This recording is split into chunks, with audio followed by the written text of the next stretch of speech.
আমার রান্নাঘরে আজ সব বন্ধুকে স্বাগত। আজকে আপনাদের যে রেসিপিটা শেয়ার করতে চলেছি সেটা হলো রসগোল্লা। তবে এই রসগোল্লা কিন্তু ছানা দিয়ে তৈরি নয়, এই রসগোল্লা হলো পাউরুটি দিয়ে।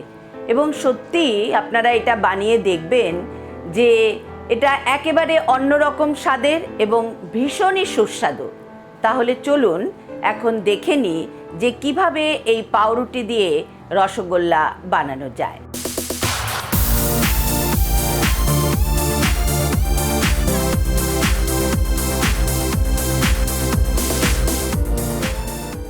পাউরুটি রসগোল্লা বানানোর জন্য আমি এখানে 10 পিস পাউরুটি নিয়েছি, 1 কাপ দুধ, 1 বাটি চিনি, এখানে আলাদা করে 2 টেবিল স্পুন চিনি, 2 টেবিল স্পুন ঘি আর 4টে ছোটো এলাচ। এই ছোটো এলাচটাকে আমি একটু ভেঙে রেখেছি।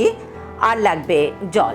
আমি এখন প্রথমেই পাউরুটিগুলো নিয়ে এর সাইডগুলো কেটে নেব, অর্থাৎ সাদা অংশটা আমি আমার কাজে আজকে লাগাবো। আপনারা দেখতেই পাচ্ছেন যে এইভাবে কিন্তু আমি প্রত্যেকটাই 10 পিসেরই সাইডগুলো ফেলে দিয়েছি। এবার আমি এগুলোকে টুকরো করে মিক্সি বলে দিয়ে দিচ্ছি।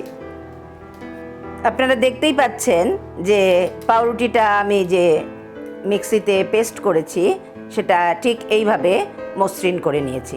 এইভাবে মসৃণ না করলে কিন্তু রসগোল্লাটা ভালো হবে না। আমি ওভেনটা জ্বালিয়ে প্যান বসিয়ে দিয়েছি। এবার প্যানটা গরমও হয়ে গেছে। আমি এখানে দিয়ে দিচ্ছি 2 টেবিল স্পুন ঘি। ঘি দিয়েই চেষ্টা করবেন করতে, তাতে স্মেলটা কিন্তু সুন্দর আসে। ঘিটা গরম হয়ে গেছে, কাজেই আমি যে কাপে দুধটা নিয়েছিলাম সেটা এবার দিয়ে দিচ্ছি।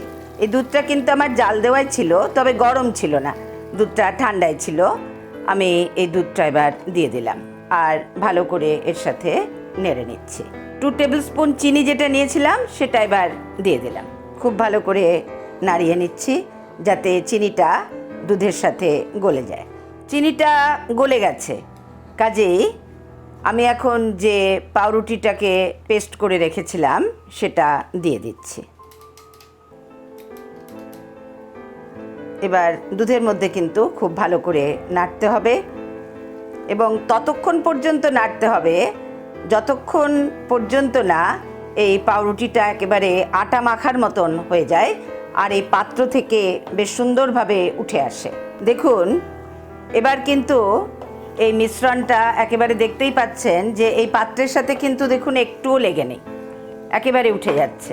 অর্থাৎ আমার এই মাখাটা হয়ে গেছে, কাজে আমি ওভেনটা বন্ধ করে দিলাম আর এটাকে একটা পাত্রে ঢেলে আমি মিনিট 15 জন্য চাপা দিয়ে রাখবো। এর ফলে ঠান্ডাও হয়ে যাবে আর একটু মিশ্রণটা হালকাও হবে। আমি যতক্ষণ ওই পাউরুটির যে মিশ্রণটা সেটা ঠান্ডা না হচ্ছে ততক্ষণে আমি চিনির শিরাটা তৈরি করে নিচ্ছি। আপনারা আগেই দেখেছিলেন যে আমি এখানে 1 বাটি চিনি নিয়েছি। আমি ওভেনটা জ্বালিয়ে বসিয়ে দিয়েছি পাত্র আর সেই পাত্রে এবার দিয়ে দেব চিনি। তারপর ঠিক ওই বাটি মেপে মোটামুটিভাবে 1.5 বাটির থেকে একটু বেশি জল আমি এতে দিয়ে দিলাম। আর এই রসগোল্লার যে শিরা তৈরি করব সেটার ক্ষেত্রে কিন্তু খুব থিকনেস কিন্তু বেশি হবে না, একটু হালকাই থাকবে। আমি এবার এটা ভালো করে নাড়িয়ে দিচ্ছি যাতে চিনিটা গলে যায়। যে পাউরুটিটা দুধের সাথে পেস্ট করে নিয়েছিলাম এবার সেটা আমি আরেকটু মেখে নিচ্ছি। আর দেখছেনই যে একটু হাতে লেগে যাচ্ছে, আমি সেই জন্য এটাতে দিয়ে দিচ্ছি ঘি একটু। এর ফলে যে হাতে লেগে যাচ্ছিল সেটা কিন্তু আর লাগবে না। আর একটু রেখে দিলাম, এটা আমি হাতে পরে যখন এটাকে রসগোল্লার বলের মতন করব তখন সেটা একটু হাতে লাগিয়ে নেব।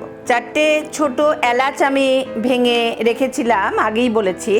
আমি এই এলাচগুলো এই চিনির শিরাতে দিয়ে দিচ্ছি।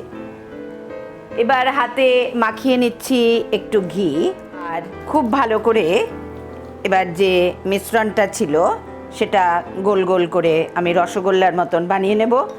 তবে খেয়াল রাখবেন যে যখন আপনি গোলটা করছেন তখন যেন তাতে কোনো রকম ফাটল না থাকে, এটা কিন্তু আপনাকে অবশ্যই খেয়াল রাখতে হবে রসগোল্লার শেপটা দেবার সময়। দেখুন, আমি যে রসগোল্লা বানিয়েছি সেখানে কিন্তু কোথাও কোনো ফাটল নেই। আমি এইভাবে পুরো মণ্ডটার থেকে এইভাবে রসগোল্লা গোলগুলো বানিয়ে নেব। আপনারা আপনাদের পছন্দ মতন আকৃতি দেবেন, অর্থাৎ ছোট বা বড়, যে কথাটা সেটাই বলতে চাইছি, যে বড়ও করতে পারেন আবার এর থেকে ছোটও করতে পারেন। আপনারা দেখতেই পাচ্ছেন যে আমি রসগোল্লার যে গোলগুলো আর কি, মানে গোল্লা বলা যায়, যতক্ষণ পর্যন্ত না রসসিক্ত হচ্ছে ততক্ষণ তো ঠিক রসগোল্লা বলা যাচ্ছে না, তাই রসগোল্লার যে গোল্লা সেগুলো আমার বানানো হয়ে গেছে, দেখতেই পাচ্ছেন। আর আরেকটা কথা আমি আবার বলছি যে মাঝখানে যেন কোনো ফাটল না থাকে, সেটা কিন্তু আপনারা এটা বানানোর সময় খেয়াল করবেন। এদিকে দেখুন আমার চিনির যে শিরা সেটাও কিন্তু হয়ে গেছে।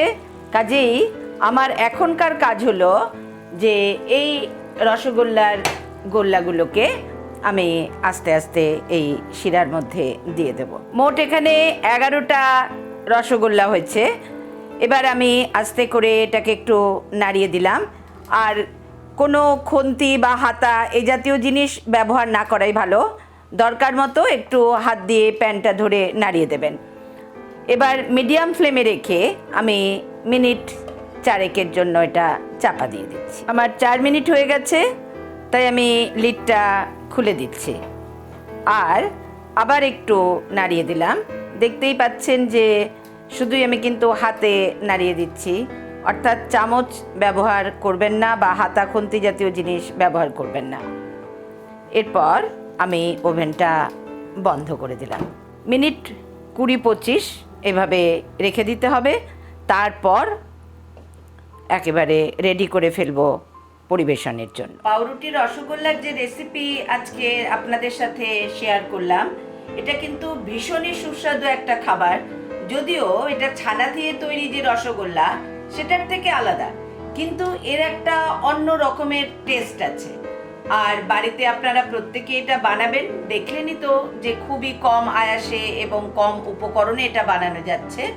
আশা করব যে প্রত্যেকেরই এই পাউরুটি রসগোল্লা পছন্দ হবে। আজকের আমার এই রেসিপিটা কেমন লাগলো তা অবশ্যই কমেন্ট বক্সে কমেন্ট করে জানাবেন। আর আজকের এই রেসিপিটা ভালো লাগলে লাইক এবং শেয়ার করবেন। আর আমার রান্নাঘরের এই চ্যানেলটি সাবস্ক্রাইব করতেও কিন্তু ভুলবেন না।